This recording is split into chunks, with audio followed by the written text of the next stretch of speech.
Hello, Kurt Sampson. Welcome to my channel. Thanks for having me. I'm really excited to be here. I brought Kurt on the channel to talk about one of the most distinctive and least understood traditions in North America, the effigy mounds of the upper Midwest. Most people are aware of the animal effigies and their shapes and have seen pictures or Lidar of them.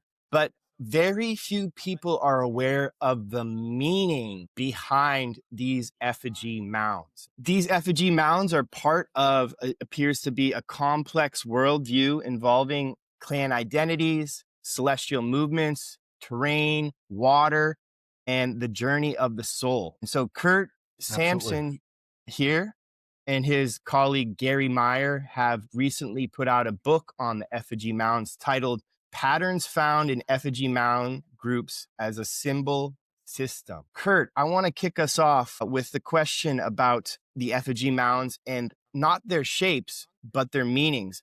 How do you explain what they truly represent beyond being simply earthworks or piles of dirt in the shapes of animals? What did they represent to the people that created them? Well, it's the mounds have multiple levels of meaning when it comes to ideology and what we think we know about them. And most of the inferences that we have gathered have come from the archaeological record, from the ethnographic record of the Native American peoples in the Upper Great Lakes region themselves, especially the Ho-Chunk people who claim to be direct ancestors to the effigy mound builders. And basically, uh, these are burial mounds first and foremost, and they are representations of supernatural beings and clan symbolism, and they represent the union of those clan animals with the actual people that are buried in them and the tribe and the clans themselves. And there's a lot of metaphorical reason or examples that are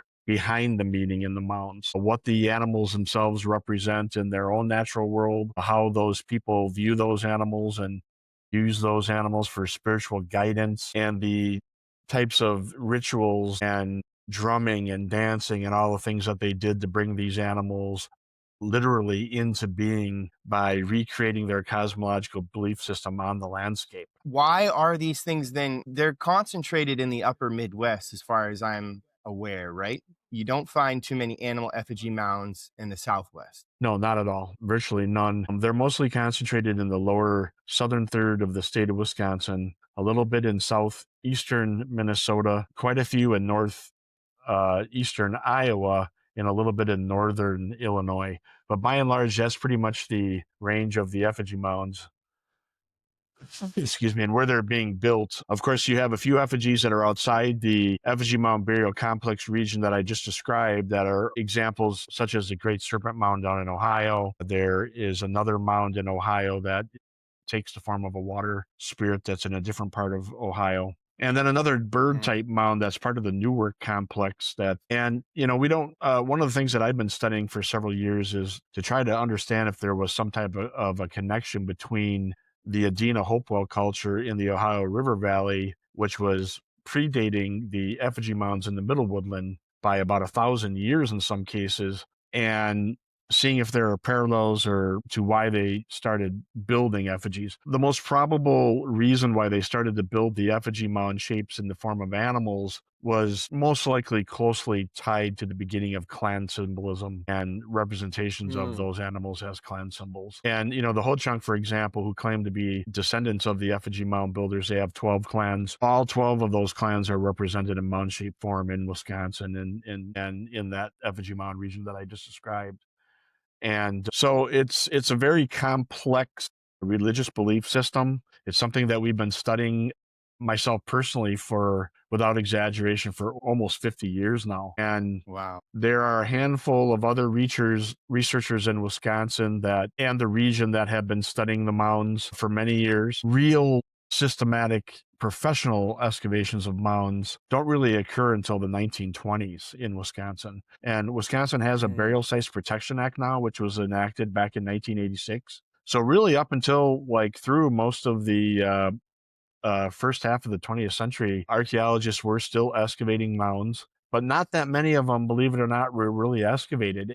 So as a result of that, there's information that's been gleaned from those excavations. But if we had continued to excavate mounds, we probably could have, in some ways, found out some more information. Of course, trying to be respectful to the Native Americans, we don't do that anymore, obviously. And most excavations Mhm. started to occur in Wisconsin in the 1820s and 30s when you first have early European settlers coming into the States. And at that time, people were coming across which was estimated to be at least 25,000 effigy mounds just in the southern third of Wisconsin alone. And so people, of course, were curious. Unfortunately, the Native Americans had lost a lot of their oral tribal traditions about what those mounds meant in some cases, but some of Mhm. that information had been retained. But as a result of the really the genocide towards Native Americans and their systematic removal from the state of Wisconsin in the late 1820s and early 1830s, a lot of that tribal knowledge was lost. What we've been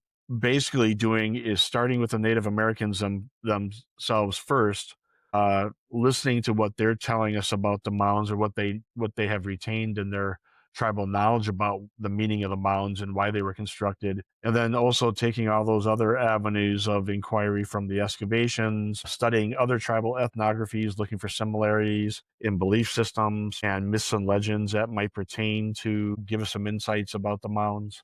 So that's really been an ongoing process for really about the last 50 years by just a handful of people that have been studying the effigies themselves.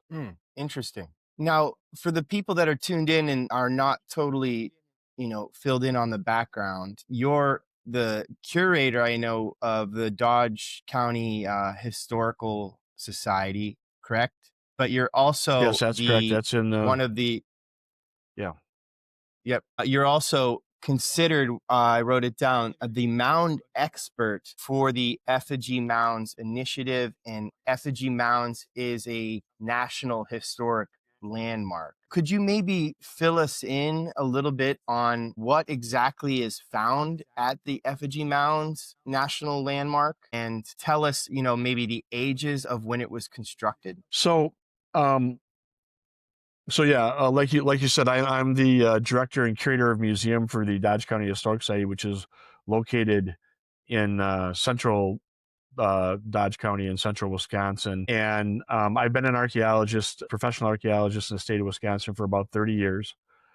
Did most of my education at the University of Wisconsin La Crosse and at University of Wisconsin. And back in 2015, I started an organization that's called the Effigy Mounds Initiative. And what that Okay. initiative was to identify uh, the remaining effigy mounds that were in the state of Wisconsin, to work with private and public landowners that have those mounds on their properties to not only catalog those mounds and to map them and to gather all the pertinent information about those mounds so they could be entered into what's called the Archaeological Sites Inventory for the state of Wisconsin, which is maintained by the Wisconsin State Historical Society. Our state archaeologist is a young woman named Dr. Amy Roseborough, who actually is also a mounds expert. And she's one of the foremost Hmm. effigy mound experts in the world. What you were referring to is in northeastern Iowa, right across the river from Prairie du Chien, Wisconsin, right where the confluence of the Wisconsin and the Mississippi River converge, there is a national monument called Effigy Mounds National Monument, which was established back in the late 1940s. That national park preserves some of the best examples of the effigy mounds. They have about 210 effigy mounds preserved in this national monument. Even though Wisconsin, by and large, has more effigy mounds than any other state and more burial mounds than any other state in the Union, they did put the national monument in Iowa. I have worked there as a volunteer interpretive ranger for a few seasons, and have we also have another national landmark in Wisconsin, which is the only remaining anthropomorphic human-shaped effigy mound in the world. That's by Baraboo, Wisconsin, not too just north of the Wisconsin Dells, and this is a well over 200-foot effigy mound in the shape of a human being with a headdress on its head or some type of eared headdress on their head. And that was Hmm. made a national monument about 5 years ago after about 15 years of Hmm. petitioning the Department of Interior to make that a national landmark. And that was headed up by our state archaeologist, Amy Roseborough. So, what kind of shapes are these effigy mounds? You mentioned, yeah, there's a human. What are the other common shapes or animals built as earthwork? So most the most common shapes are of birds of the sky, mammals of the earth, and one way to describe it is this. So most Native American groups in the upper Great Lakes, they segregate their cosmological belief system into an upper, middle, and lower world.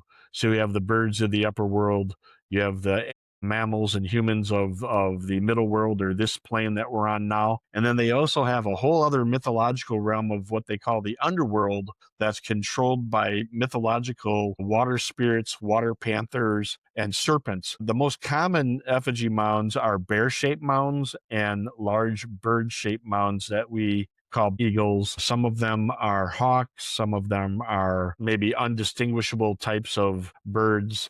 But the most common ones are bears of the earth, long-tailed, what we call in Wisconsin, water panthers or water spirits. And these are cats that actually look like they're laying on their side with two legs, a head and a long tail. Sometimes the tails curve. As you Hmm. know from looking at some of the effigy mound shapes, they're kind of ambiguous in some ways, but they're meant to represent these different cosmological themes of air, earth, and water. And when they're constructed on the landscape, there are four different types of things that we take into consideration that we call dynamic direction. And direction basically describes the path that the soul follows as it moves into the spirit world. And this direction can signal or be reinforced by multiple or by nature and by the cosmological features of the landscape itself. So things like water, the natural terrain, the movement of the celestial movements of the sky, like the sun, moon, which embodies things like solstices, equinoxes, cross quarter days, the rising of the galactic center, which is the Milky Way, how the mounds are orientated on the landscape themselves. Usually, a mound grouping will have a dominant mound that's a little larger than maybe some of the surrounding mounds around it. And that's usually often governs the meaning of the entire mound group. And then we also already talked about the clan symbolism. So specific clan animals, their roles. Hmm. Sometimes these mounds were territorial markers. Sometimes they were used to mark clan territory or garden areas. And we also know that their placement on the land was also used as seasonal calendars. But the Hmm. ethnological traits of the animals themselves are being used as metaphors for things like earth renewal, rebirth, regeneration, the cyclic process of the cosmos and the changing of the seasons and things like that. So there's multiple meanings like we mentioned before. And there is something I'd like to read to you that I kind of wrote up that I think will help to summarize this a little better. It's about a half a page long, and I'll just go ahead and read that if you're okay with Let's hear that. it. And I think it'll give people a better understanding. Okay. I call this my core themes of understanding for the mounds. And it ties into not only what the mound shapes are themselves, but also some of the overriding core themes of the cosmological belief system behind the mounds themselves. So, Native Americans view themselves as partners in the cyclic process of nature. Time is seen as circular, continually renewing life, and every aspect of the natural world carries a life force animated by multiple spirits, including the mounds and the animals that they represent. Spirituality and daily life are inseparable. Ceremonies were used to sustain balance, renew creation, and maintain contact with the sacred. Construction of animal mounds filled this. The animals are honored as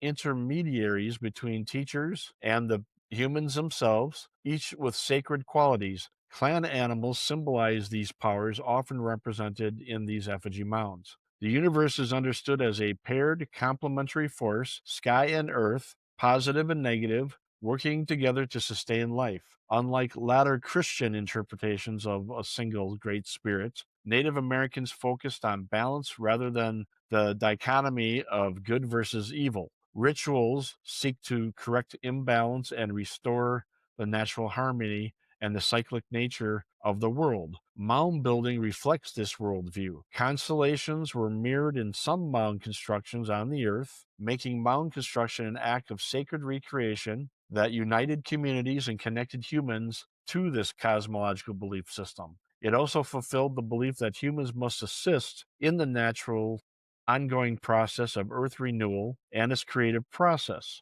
Through rituals, prayers, and storytelling, people can re enter this powerful time in the past when beings held their original forms and the world's creative energy was most alive. Spoken word and myths are not symbolic, but active forces that create and also call upon beings into the present. The land itself is alive and morally responsive. Morally responsive requires prayers and offerings to maintain harmony. Animals and the natural beings and in their natural habitat are treated with profound respect, often sought in vision quest for wisdom, protection, and spiritual guidance. Eagles, being represented in the largest mounds in Wisconsin, are considered sacred and associated with the upper world and the sun, inspiring some of the largest mound forms, especially in central and southwestern Wisconsin. Animals are understood as messengers of divine qualities, much like sacred texts and other religions. By entering a reciprocal relationship with animals and the land, humans gain knowledge, power, and wholeness. These values become embedded in stories, ceremonies, their actual clothing, the dance practices, and invoke animal powers and reinforce moral and spiritual teachings across time. Ultimately, mound building and related practices were not only cultural expressions, but sacred acts of renewal, contributions to the continuing creation of life and balance of the universe. So, those are some of the basic core tenet themes that underline why these mounds are being constructed. Then, if you take it a step further, what Gary and I try to do in this new book, The Patterns in the Effigy Mounds as Symbol Systems, is we take a look at the placement of the mounds on the landscape, and we try to discern what that placement meant, and we call that dynamic direction. And after we studied these mounds for several years, taking a look at spatial analysis and how they're set on the land, there were 4 or 5 things that came about that seemed to describe what we call the path that the soul follows as it moves into the spirit world, from becoming deceased, being placed in a burial inside a mound, and using that mound as a vehicle, if you will, of soul transmission to the spirit world. And the direction can be signaled or reinforced by multiple natural or cosmological features on the landscape. One thing is the dynamic direction of the water, the way the rivers or the lakes and streams and things flow near mound sites symbolizes the movement of the soul to the natural world. The terrain and the natural contours of the landscape. Most mounds were not just built randomly any place on the landscape.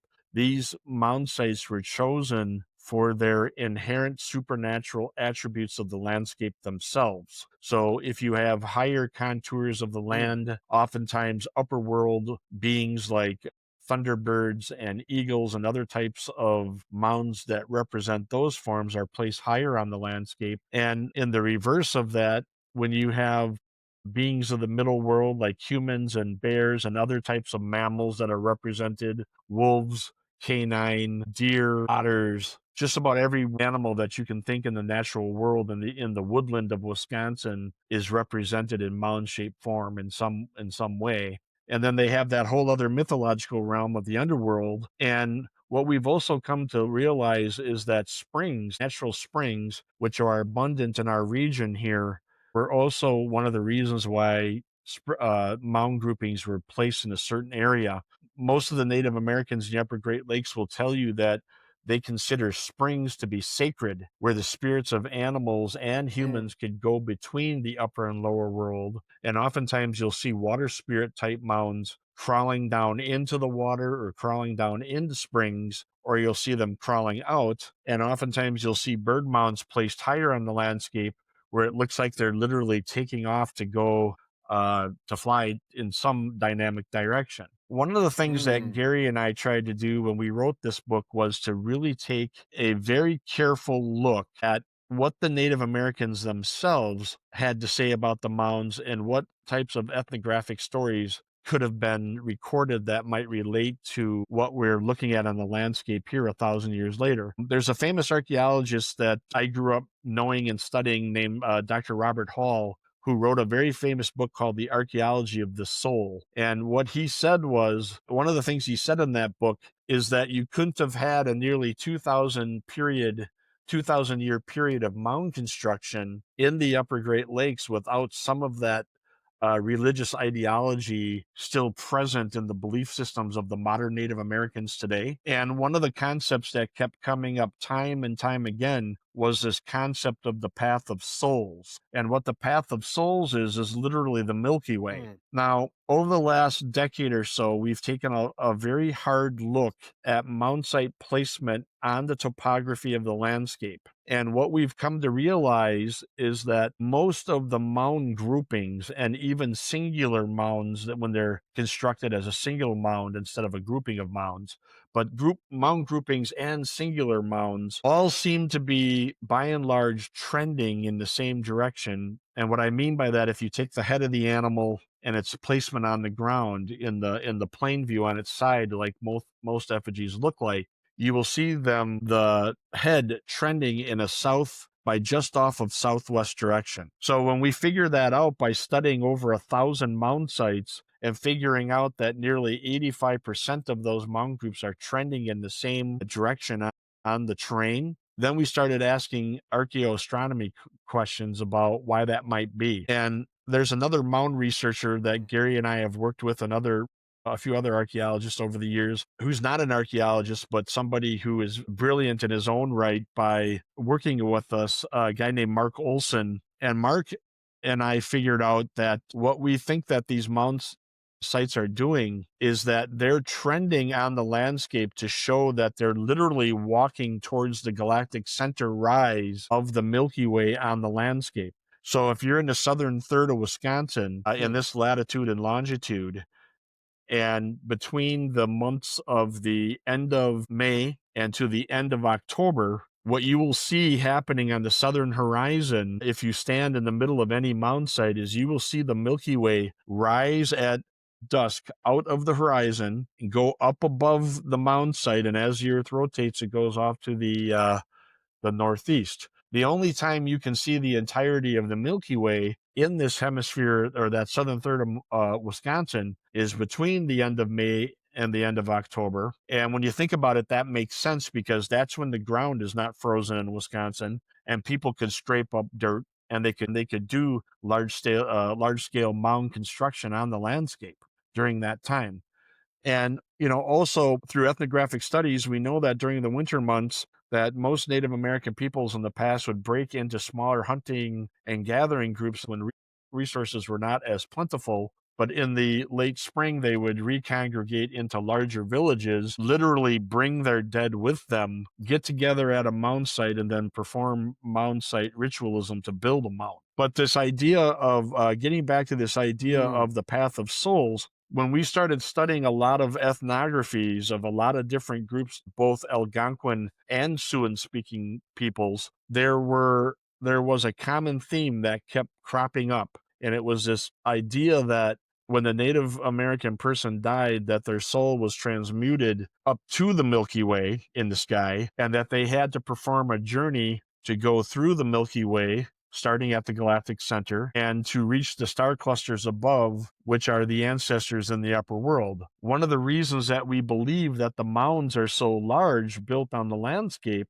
is because they are meant to be seen from above by the ancestors that are already up in the upper world. So oftentimes when you walk on a mound site, if you don't have a map of that mound site, you can walk right up to a very large mound that might be 300 feet long. And if you don't have a map, oftentimes you have to walk around that mound-shaped form just to figure out what shape it is, whether it's a bear or a bird or whatever it might be. And I think that the reason that they did that is because of this concept of the path of souls, the transmutation of the souls to the upper world and being seen from the upper world from above. I think a lot of people wonder about is the size of these mounds on the ground are so incomprehensible in some cases that they only make sense when you look at them from the sky. But in this context of the worldview of the Native Americans and actually Yeah, exactly. following those, maybe walking the actual mound, this large mound was part of the journey, and you actually had to walk it out to figure out what it was shaped as, or yeah, what it was supposed to be.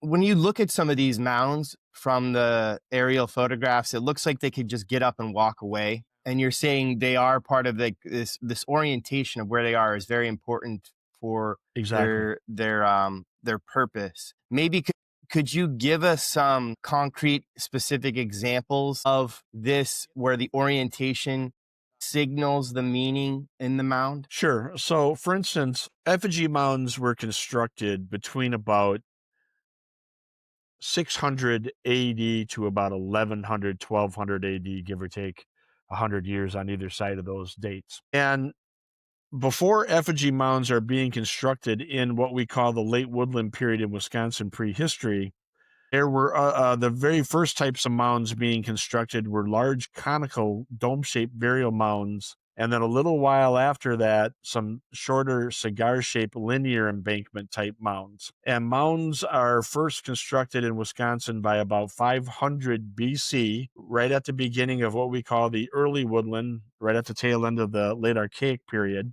And people in this region build those mounds, the dome-shaped conical mounds, for about 1,000-year period before they start incorporating effigy mounds onto the placement of the site. So in some cases, but not all cases, effigy mound building peoples were going to sites that were 1,000 years ancient to them and starting to place their effigies in and amongst the conical burial mounds that were already there. So what that tells us is Mm. that there's this recognition of this sacred space and a continuation of that concept of what those burial mounds mean. So when they start incorporating the effigies as placements, what they're doing is they start to encode a metaphor, using the mounds as a metaphor and as symbols to convey meaning that is tied to the belief of how the soul is regenerated or reborn into the spirit world. So, for instance, oftentimes on a mound site that has effigies that have multiple mounds on it, one of the effigies on the mound site oftentimes are larger than the other ones on the site. And oftentimes you'll have representations of both upper world and lower world mounds on a site. And the reason they do that, we believe, is because it's all about this constant balancing of the upper and lower world and those opposing forces. But let's say you have a mound site like the one that we highlight in our book that's called the Black Hawk Country Club mound site.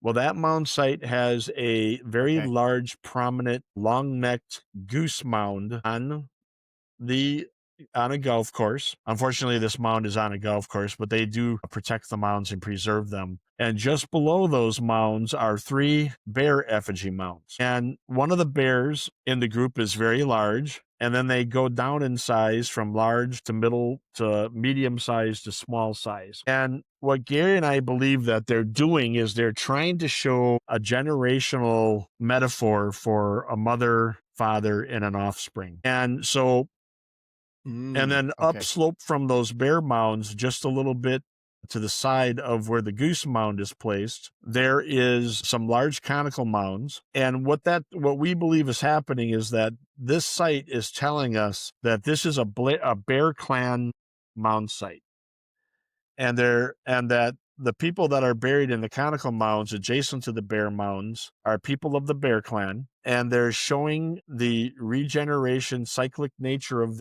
the cosmos by showing 3 bear mounds with a mother and a father showing an offspring, which is a metaphor for regeneration of life. Now you think about what these animals do in the natural world, like bears, for instance. Bears will often go into hibernation in the wintertime. And if it's a female, oftentimes they will come out of the den in the spring with cubs as a regeneration of new life. So being buried in a bear mound is is a symbolic metaphor for going into the underworld in that cyclic process of nature and being born again into the spirit world as a metaphor. But where the goose mound comes in, the goose mound is flying along a winter solstice alignment. And if you think about what a goose does, in the wintertime in Wisconsin, the geese will fly south and completely disappear from the sky and from the land in a time of death, so to speak, when the earth is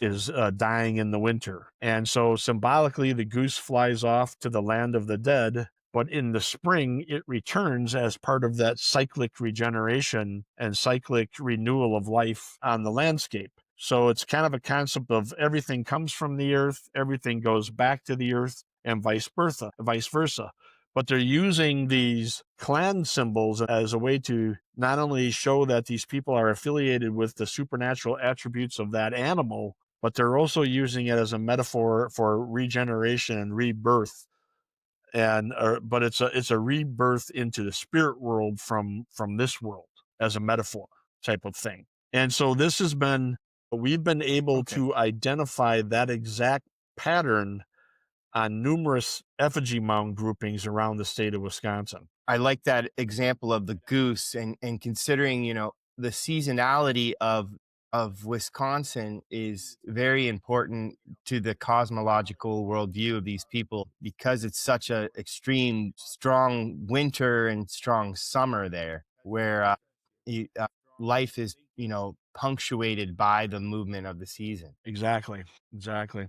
There's another thing I'd like to Hmm. read here for you really quick that'll maybe explain this a little bit differently. And I'll just start by reading this. It has to do with this concept of dynamic direction. So, dynamic Okay. direction describes the pathway the soul follows as it enters the spirit world. This guidance comes from the natural forces and celestial movements that shape both the physical landscape and the spiritual worldview of the Effigy Mound region. Water, whether the flowing direction of the river or the placement of a lake or a spring, often symbolizes the soul's transition from the natural world into the spiritual realm. The contours of the land also hold inherent supernatural attributes, helping to orientate these mounds on the landscape, and vice versa, the soul through the actual terrain itself. Celestial events further inform spiritual movement. The sun and the moon mark the solstice, equinoxes, in some cases cross-quarter days, and the rising of the galactic center in the south and southwest night sky offers other points of orientation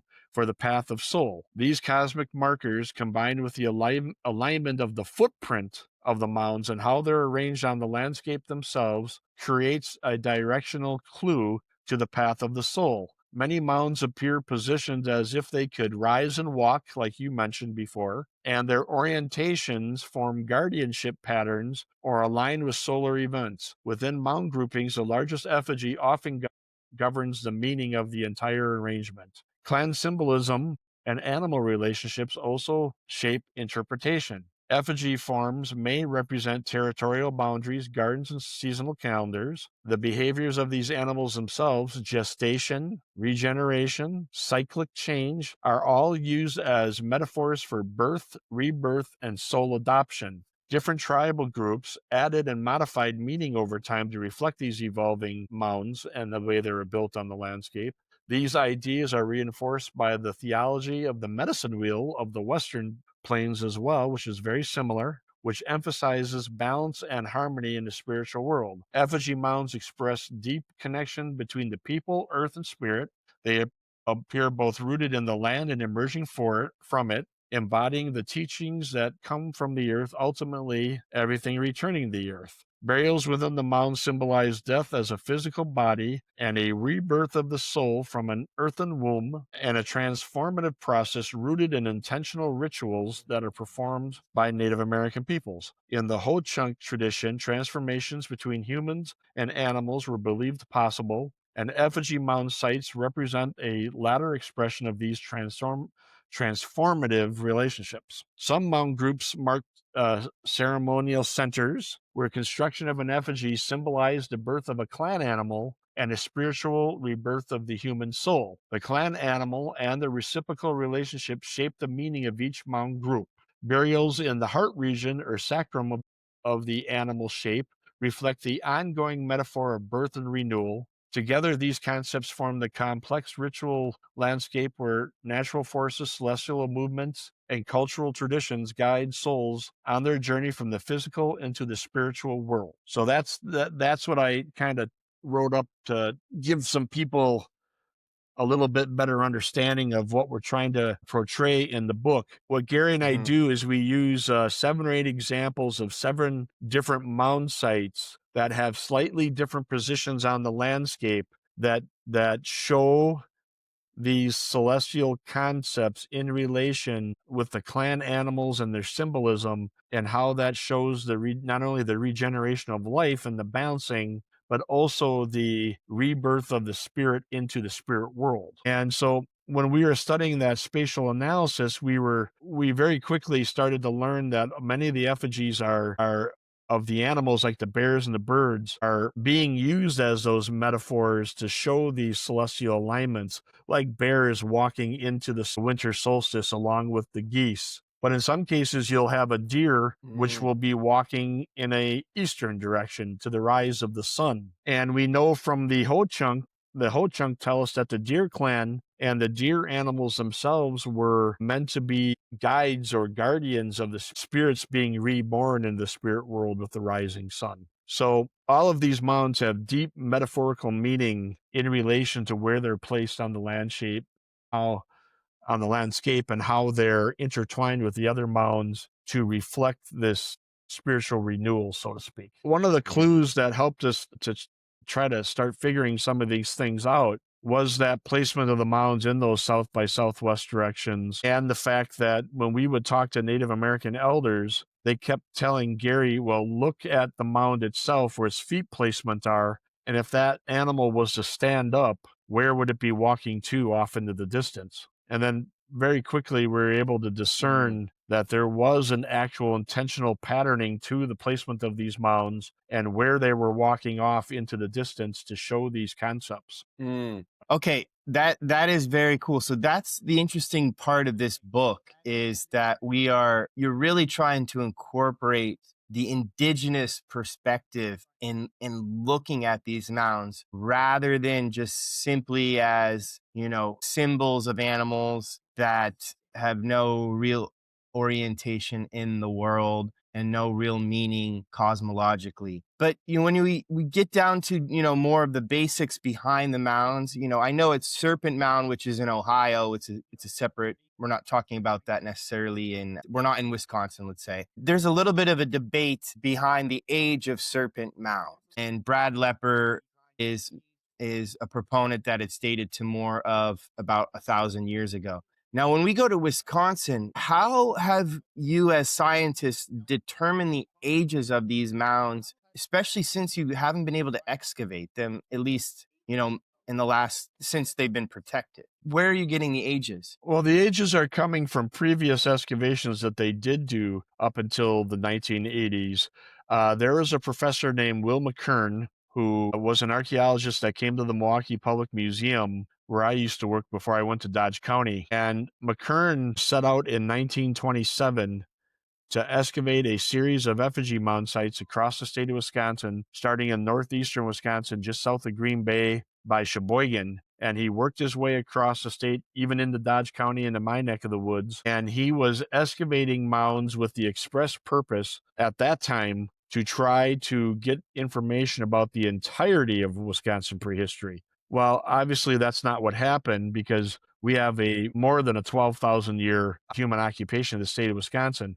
But by excavating those series of mound sites in the 90s, he was able to get a lot of really good information about the mounds themselves, the effigy mounds, the earlier conical, middle and early woodland conical burial mounds. And to his credit, and to other archaeologists' credit, they did collect organic materials out of those mounds, including human remains. And once radiocarbon dating came around as an offshoot of the Manhattan Project by the early 1950s, they were able to go back and systematically radiocarbon date some remains from a number of different sites across the state of Wisconsin, including mounds in northeastern Iowa at Effigy Mounds National Monument. And those radiocarbon dates were used to bracket the effigy mound building between about 500 to 600 to about 1200 AD. Now, those dates could have been maybe even refined further if we had continued to excavate mounds, but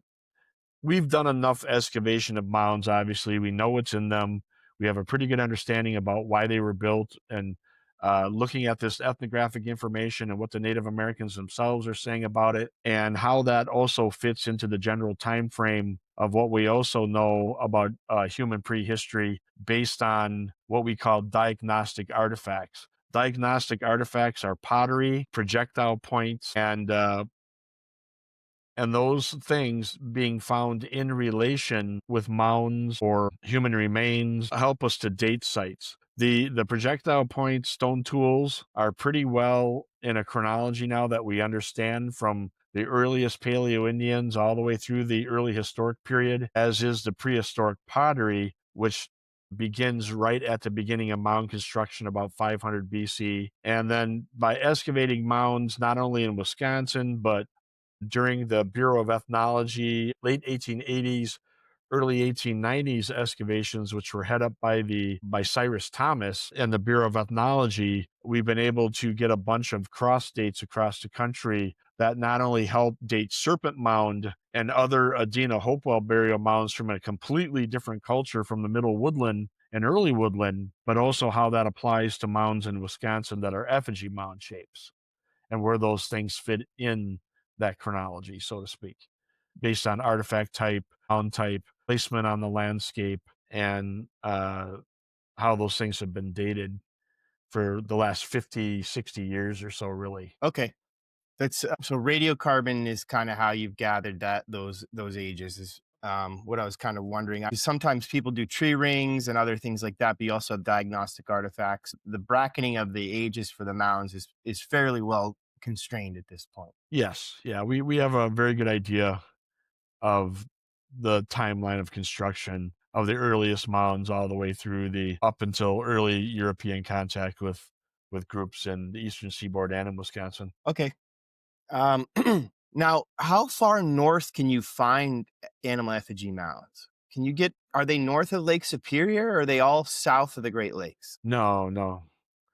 No, the effigy mounds are all they don't go much further north than around the Wisconsin Rapids area, right in central north central Wisconsin, about halfway up the state. There are earlier burial mounds that occur and later woodland conical burial mounds that occur in the northern part of the state, but the effigy mounds are pretty much constrained to the southern third of the state, and that's most likely because of the environmental conditions that occurred in Wisconsin that even to this day, um, as we came out of the last Wisconsin glaciation period about 10 to 12,000 years ago, and the Holocene set in here, the modern environment in Wisconsin didn't really stabilize until about 4,500 years ago. And so that is also coincidental Mm. with the earliest mound construction in the Midwest and eventually in Wisconsin. And in that southern third of Wisconsin, the winters are a bit more milder than they are in the north. We don't get as much snow and we don't get as much sub-zero temperatures. And the growing season in southern Wisconsin is longer than it is in the north as well. So those are the areas that would help people survive with the most opportunities for a longer growing season and more subsistence opportunities from the landscape. We know that when the Mississippian culture at Cahokia of the Mississippians shows up at Aztalan in Wisconsin, and they bring corn horticulture and uh, more intensive horticulture gardening to Wisconsin in the late woodland. The effigy mound builders adopt those practices and eventually start growing foodstuffs for themselves, including corn.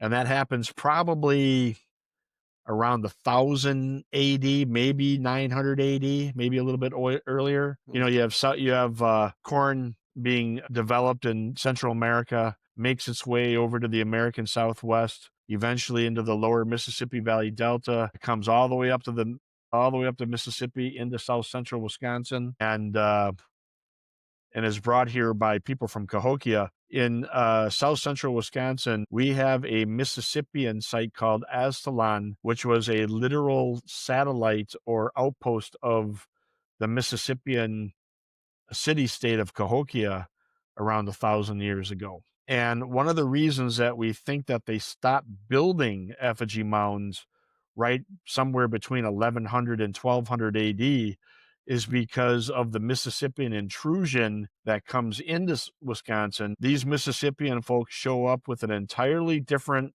religious ideology, chiefdom level society. They're bringing corn horticulture with them for the first time. And what begins to happen is a very large uptick in not only violence in the late woodland, but also an explosion of population because of the corn and the ability to grow food that you can store for the long winters. And what we think happens is people start Mm. putting their people power into horticulture, and the idea of building large scale mound constructions kind of falls out of favor, so to speak. Oh, wow. I did not realize that.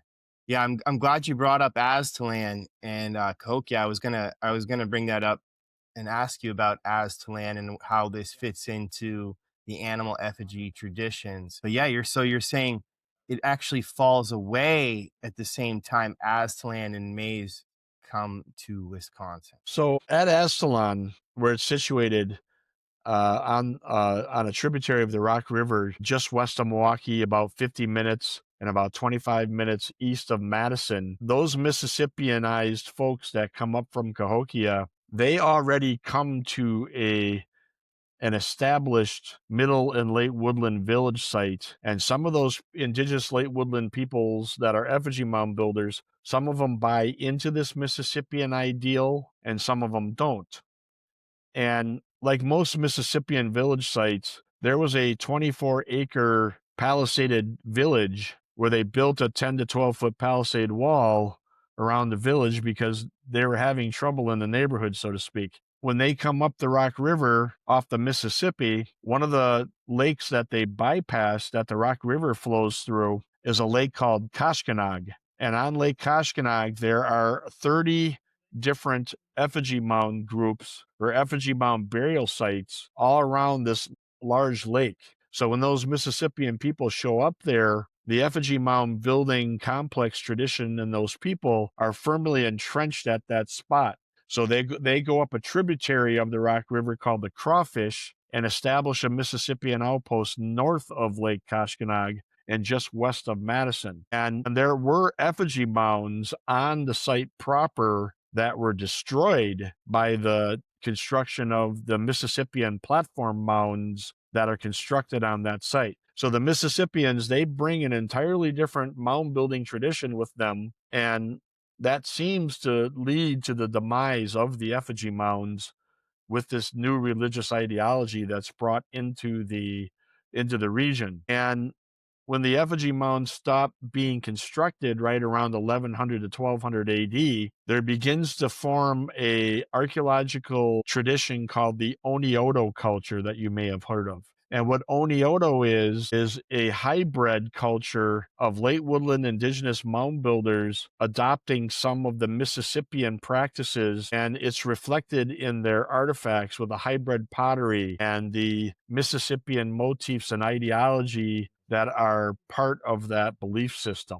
But for whatever reason, they stopped building effigy mounds. It falls out of favor. And we believe one of the many reasons was probably because of this Mississippian intrusion and what that did to the belief system at the time, and the development of the corn and horticulture, the practices that are going on at that time as well. But interestingly, I will say that we're also figuring out through the work of other archaeologists like William Romaine, Timothy Pawcatett, who's a well-known Mississippian archaeologist, and many other people, that what the Mississippian people were doing with constructing their mounds, even though they're platform mounds, they're essentially encoding the same religious belief ideology into those mounds as the effigy mound people were doing as well. These concepts of rebirth, renewal, earth regeneration, the use of the celestial movements to mark the time and as metaphors to those types of belief systems.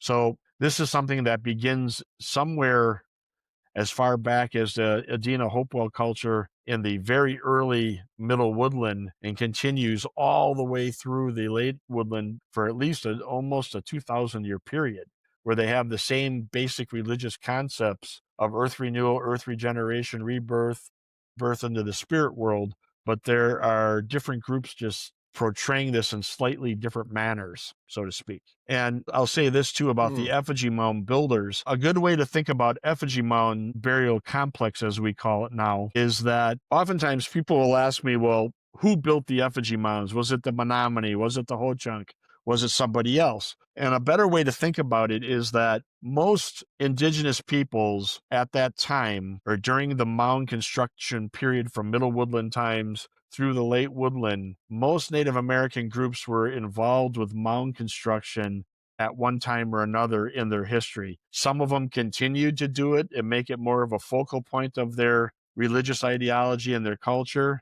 and some of them didn't. And effigy mounds, we don't really call it the effigy mound culture anymore, because what culture implies is that you have a uniform burial practice, you have a uniform mound construction, you have uniform burial practices, uniform grave goods, and all these things. And what we've come to learn, especially through the work of Dr. Roseborough's dissertation, Amy Roseborough, our state archaeologist, is that a better way to think about it is that this was a burial ritualism, or a complex, which was adopted by many different Native American groups in northeastern Iowa and what we call south central Wisconsin now. And those groups took that burial ritualism and adopted it into their own ways. And that's why you have a wide variety of how they express certain types of the same mounds. Like there are certain types of bird mounds and water spirit mounds that are expressed or built slightly different in different regions of the state. And I believe, based on the radiocarbon dating and the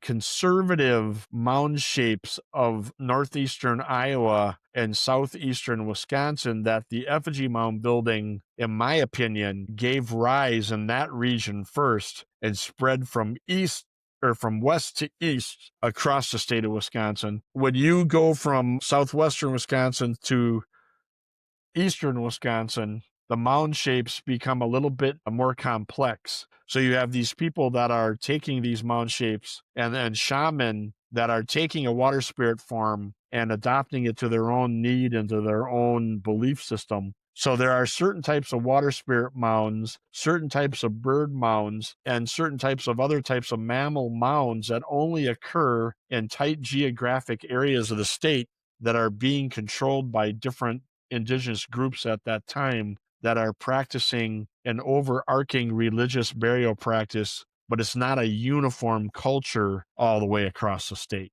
Does that make sense? So people are adopting this That burial makes total practice to sense. fit their own needs and representing the mound shapes just slightly different. In regard to the natural terrain and where these mounds are placed and how the shapes are different, one thing that Amy did was she figured out there are numerous zones of occupation around the southern third of Wisconsin where it showed that there were different competing groups that were linked together linguistically, but were different hunter-gatherer groups that controlled certain areas of the effigy mound building region from east to west and north to south. And what she shows is that there were shamans or spiritual leaders that were taking mound shapes that represent one of those cosmological realms of the upper, middle, or lower world based on their clan, and in some cases slightly modifying the shapes of the mounds to reflect their own personal needs and their own personal group.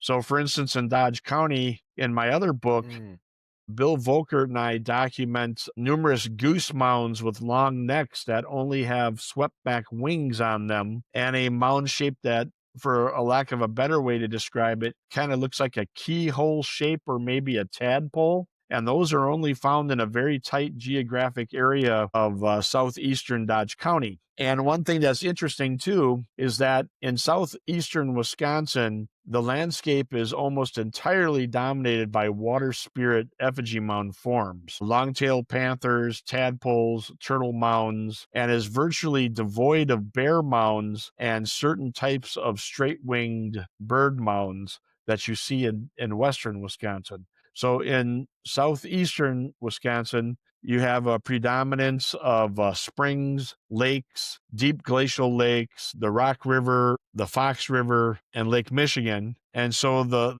topography of the landscape is dominated by water spirits. But as you go from Milwaukee west towards the southwestern Wisconsin, once you get past the middle part of the state by Waukesha and Madison, the mound shapes, the water spirit forms taper off, and you see much more upper world connotation. So in southwestern Wisconsin, we have what's called the driftless area, which is the unglaciated southwestern corner of the state, which was not glaciated by the last Wisconsin glaciation period. And as a result of that, there are virtually no lakes. There's only 2 lakes in the driftless area, but you do have the deep river valleys and gorges of the Mississippi, the Kickapoo, the Wisconsin, and a few other large river systems with high bluff ranges that are dominated by upper world connotations of large birds and bear mounds. And in southwestern Wisconsin, there are virtually no long-tailed panther mounds.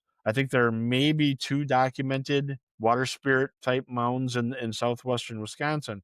So even back in ancient times, the people were using what they were seeing in the natural landscape to use metaphors for the upper and lower world, the lower watery world of southeastern Wisconsin versus the higher upper world of southwestern Wisconsin and its higher river terraces and lack of water resources like southeastern Wisconsin. And so Amy talks about that in her work. And one of the big things that's really helped us out over the last 15 years of mound research, especially going into my first book, you might not be aware that I also wrote another mound book before this one with Dr. Gary. And this book is my other book. It's called The Indian Mounds of the Horicon Marsh and the Upper Rock River. And this book documents about 160 mound sites in the Upper Rock River Basin around the Horicon Marsh, which is one of the largest freshwater marshes in the world. And the ancient people used the watery areas of the marsh as a metaphor to show the regeneration and rebirth into the spirit world through water spirits in the marsh area, which included the metaphor of birds flying to the south and to the north, being that was a major fly zone for animals migrating during the seasonal change in Wisconsin. And so what's really helped us out a lot, though, is the advent of Lidar technology, which I'm sure you're familiar with. And a lot of people don't realize that don't know this, but Lidar was a top secret government mapping system of the Apollo missions to the moon in the 1970s. And then it was made available to the general public about 15 years ago and was being used in map and land use departments in counties to help make surveying maps. But it became a real boon for archaeology because it works a lot like Google Earth to strip the vegetation from the landscape, and all you see is the topography of the land. So when you have effigy mound shapes, that Lidar helps to pop those right out in the Lidar imagery. And as a result of that, it also gave us accurate placement of mounds on the landscape, that we were able to take the maps and correct those maps to true north, which gives us the alignments of the solstice and the cross quarter days and the equinoxes as they relate to the placement of the mounds on the landscape.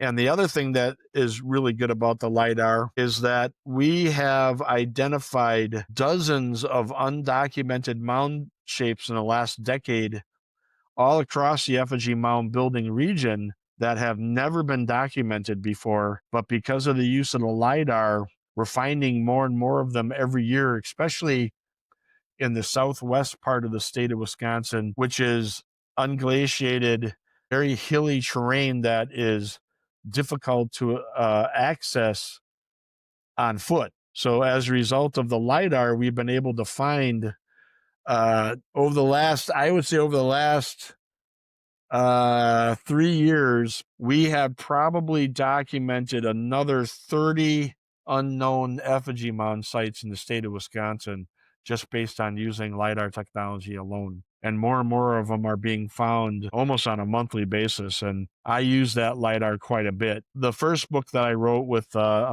guy named Bill Volkert, Bill was the DNR's top ornithologist on the Horicon Marsh, and he also helped to run a chapter of the Wisconsin Archaeological Society. And that's how I met him from being the director of the County Historical Society. I helped him to organize a lot of lectures that were archaeologically related at the Horicon National Wildlife Refuge Visitors Center, which has a very nice visitor center that you can do lectures in. And so there's a lot of interest in the mounds in that region.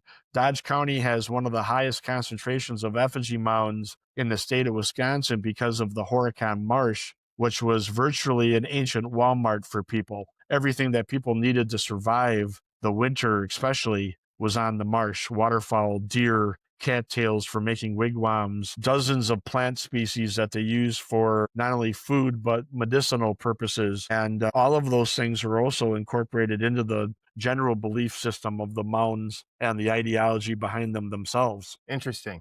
I want to take a moment here to switch directions and say and allow you, as a public educator, to talk about some of the popular myths that you would like to dispel about these effigy mounds. I'm sure there's some that you hear constantly that annoy you. Maybe could you tell us about some myths that you want to dispel regarding these animal effigy mounds? I'll just say one of the big beliefs with people that are not educated about the mounds, but maybe know about them from seeing them in state parks or around the state, is that there was a general belief by a lot of people that the mounds were not burial mounds, where in fact they are burial mounds. And one of the reasons that that occurred was that when people started digging in the mounds in the 1820s, 1830s, and pretty much through the latter half of the 1800s, most of the people that were just digging in the mounds were relic hunters that were looking for relics in mounds. And when they started doing this out in the eastern seaboard, even in the 1700s, they were digging into earlier mound building cultures that, like the Adena Hopewell and some other groups, that actually did inter their dead with grave goods, things like projectile points, pottery, pipes, all sorts of exotic grave goods that come from all over the mid-continent.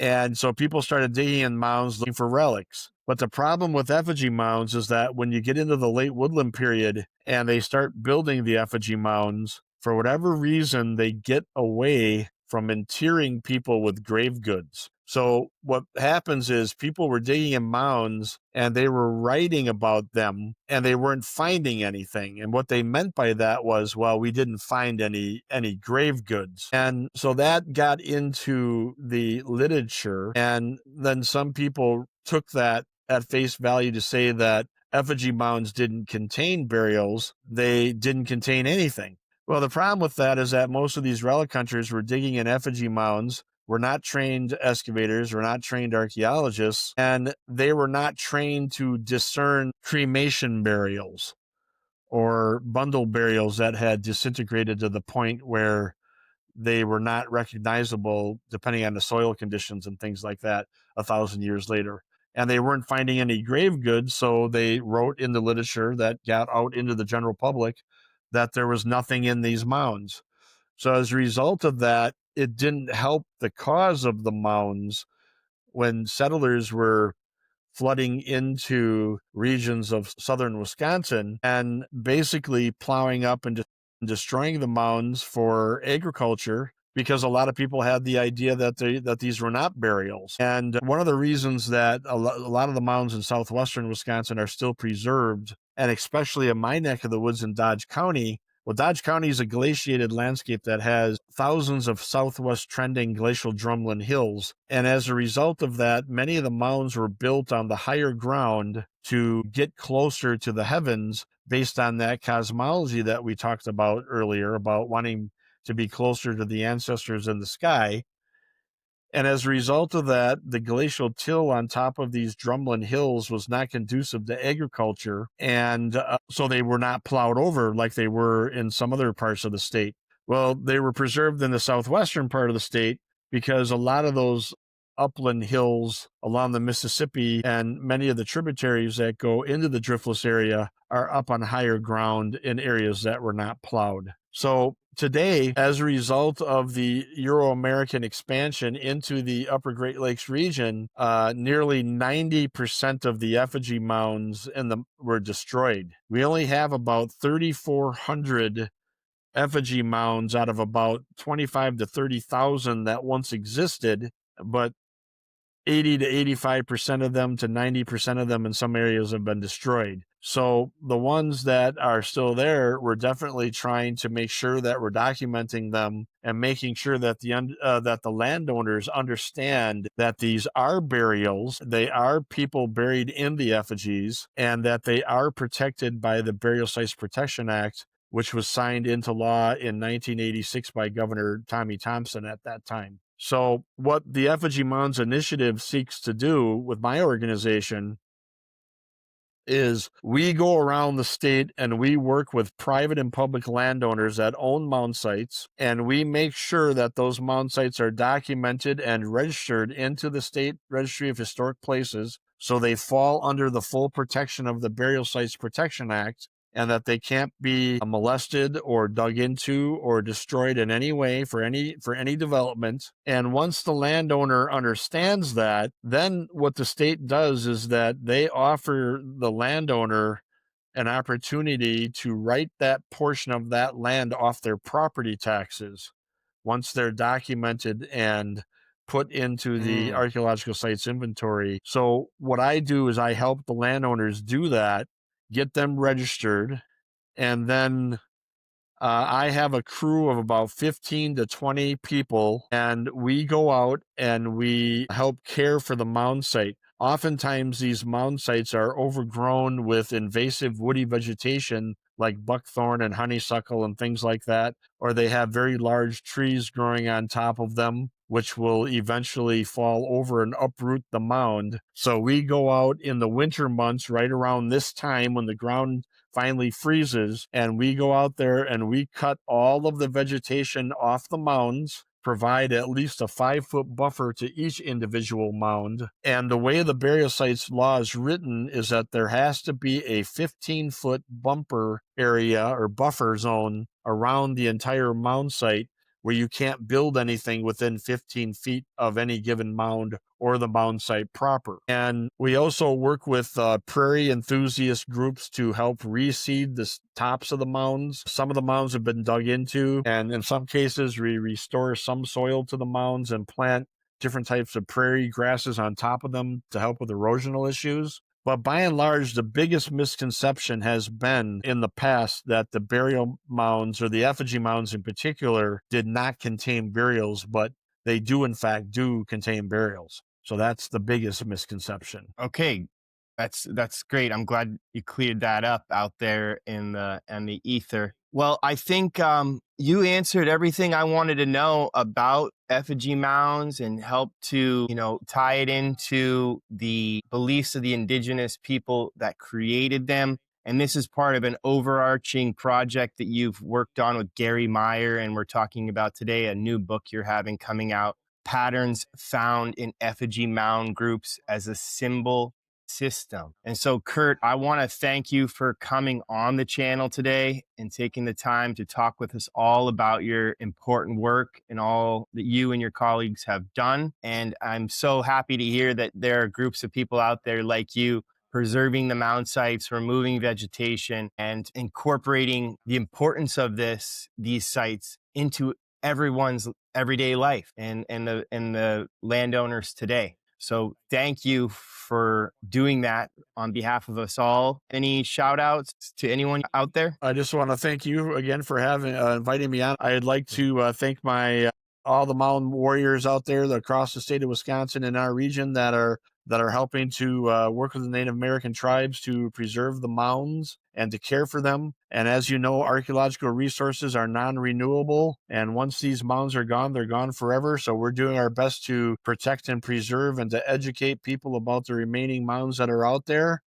And I want to give out a shout out to all the previous mound researchers that have come before me. Gary and I are definitely standing on the shoulders of many giants of the past that broke ground with this type of groundbreaking research. And you can find our book on Amazon right now. And we'll be sending out some more information on my Facebook page. If you're on Facebook, you can go to the Effigy Mounds Initiative Facebook page, and that page is chock full of information. It was initially set up to be a page where anybody and everybody could come on the Facebook page, not only to learn about mounds, but to post their own personal experiences, whether it be maps, photographs, poems, artwork, whatever it would be, as a way to get the word out about these very unique cultural resources that we have in Wisconsin, and the important work that our state archaeologist Amy Roseborough is doing to help